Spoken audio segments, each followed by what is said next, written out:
Good morning mga guys, Luzon, Visayas, Mindanao. So guys, iba namang luto natin guys. Maluto naman tayo ng isda. Hindi na puro damo. Isda naman. So guys, lutuin natin guys.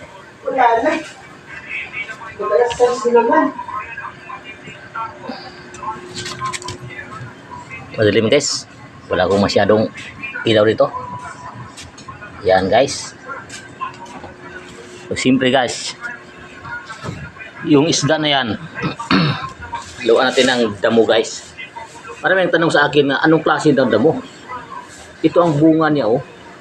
Ito. Ito ang bunga niya. Dumikit to sa damit. Oh guys, klaro niyo guys. Yan. Ito ang bunga niya. Kabilang to sa mursiko. Di ba ang ibang tawag to tulay-tulay. Yan. Itong bunga niya guys, oh, palapit po guys para maklaro niyo. Oh. Yan. Dikit po sa damit. Sarah. Itong dahon niya. Oh. Pinarasan si Marcos. Yung sarang ano mo yun?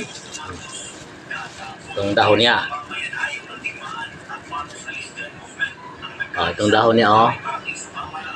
Kami nagtanong na anong klase daw ng damo. Itong dahon niya.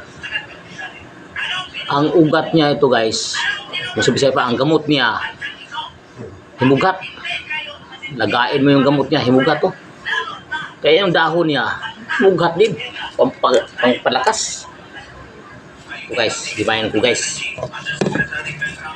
para malaman nyo guys. Marami niya sa kabundukan. Ito guys, di na itanim, di na kang problema itanim mo. Anong gugulayin mo? Na, kusang tubo ito guys.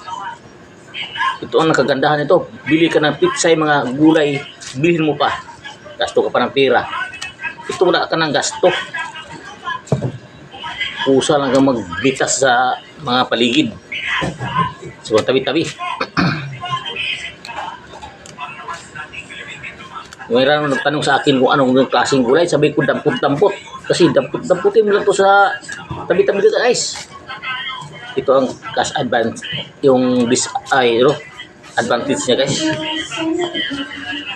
Gulay na dampot-dampot. So, kahit saan mo to dampotin. Di nasa garden.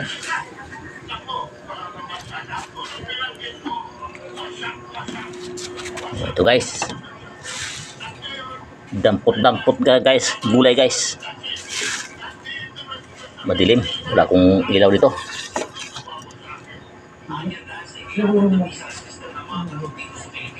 Okay, kutsara. Ito.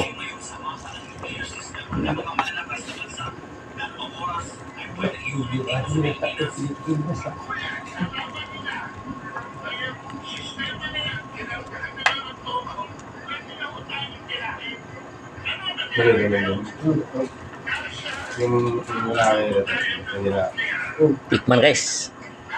Kanina dito yung Ricardo, dahil yung natingot ang break ko. Hindi. Sino mag-gira sa... Ayun na. Ha? Sa'yo na talaga. Lami guys. Ayos. Ayun. Guys, thank you for watching. Follow and share. Ayun.